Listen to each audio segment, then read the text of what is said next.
આજના સમયમાં કોઈ વ્યક્તિને મર્યાદા પુરુષોત્તમ બનવું હોય અને પ્રભુ શ્રી રામ જેવું બનવું હોય, કારણ કે આમ તો એવું માનવામાં આવે કે ભક્તિનો ઉદ્દેશ જ કદાચ એ હોઈ શકે ઊંડે ઊંડે કે તમે ભગવાન સમવડિયા થઈ શકો, એટલા તમારી છે, જાતને તમે બિલકુલ તૈયાર કરો. સત્ય છે આ, બિલકુલ હા, તો એવું તો શું કરી શકાય કે આપણે પણ મર્યાદા પુરુષોત્તમ રામ જેવા બની શકીએ? ખરું છે. જીવ બિલકુલ શિવ બની શકે એવું કહેવાય કે શિવોહમ શિવોહમ આદિ જગતગુરુ શંકરાચાર્ય પ્રભુએ કીધું છે એવું કે મૂળમાં હું તત્વ શિવનો જ છું, એમનો જ અંશ હું આ દુનિયારૂપી સ્ટેજ ઉપર નાટકમાં પાર્ટ લેવા માટે આવ્યો છું, મારું કેરેક્ટર નિભાવવા માટે. પણ મારે એ ભૂલવું ન જોઈએ કે હું મૂળ ત્યાંનું તત્વ છું, મારે એક દિવસે એમાં જ સમાઈ જવાનું છે. જીવને સતત એ યાદ હોવું જ જોઈએ કે હું શિવનો અંશ છું, અને જ્યારે શિવનો અંશ હોય ત્યારે પછી એને પોતાને મર્યાદામાં બાંધવો જ જોઈએ. આજનો સમય કલયુગના સમયમાં અતિશય મનચલા, આપણે જેને કહીએ હિન્દીમાં કે પબ્લિક મનચલી બની ગઈ છે. યુવાનોથી લઈને તો મોટેરાઓ પણ, બધું યુવાનો ઉપર બધા એ ના ઢોળાય. મોટેરાઓએ કંઈ ઓછી ભૂલો કરે છે એવું નથી.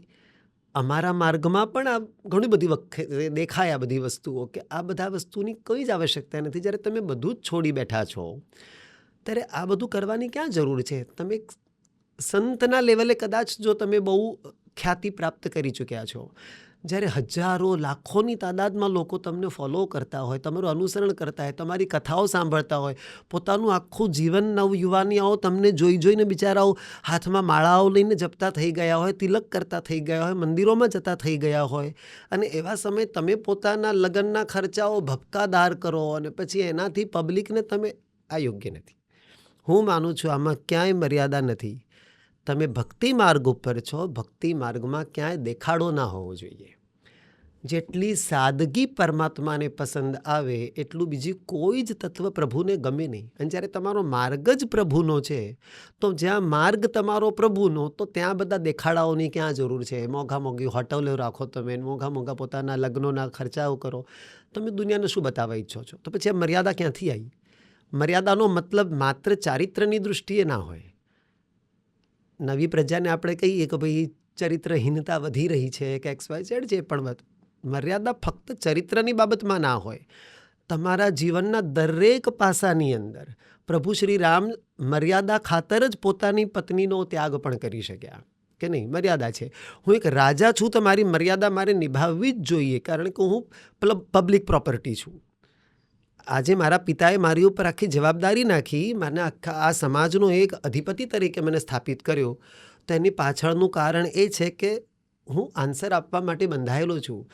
મારી પ્રજામાંથી કોઈને પણ જો સવાલ ઉઠતો હોય મારી પત્ની વિશે, ભલે મને સીતા માતા પ્રત્યે ગમે તેટલો પ્રેમ હોય, પ્રભુ શ્રી રામના સાપેક્ષમાં કહું છું કે પ્રભુ શ્રી રામને સીતા માતા માટે ગમે તેટલો પત્ની તરીકે પ્રેમ હોય, પણ એક રાજા તરીકે નહીં.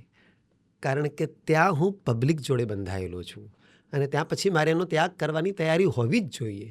એટલે આ ભાવથી દરેક પાસાઓનું ધ્યાન રાખીને રામાયણ અનુસાર જો આપણે જીવન જીવીએ તો જરૂરથી મર્યાદા પુરુષોત્તમ એટલા લેવલે પહોંચીએ કે ન પહોંચીએ, પણ પ્રવાસ શરૂ જરૂર થઈ જાય. પ્રવાસની શરૂઆત જરૂર થાય.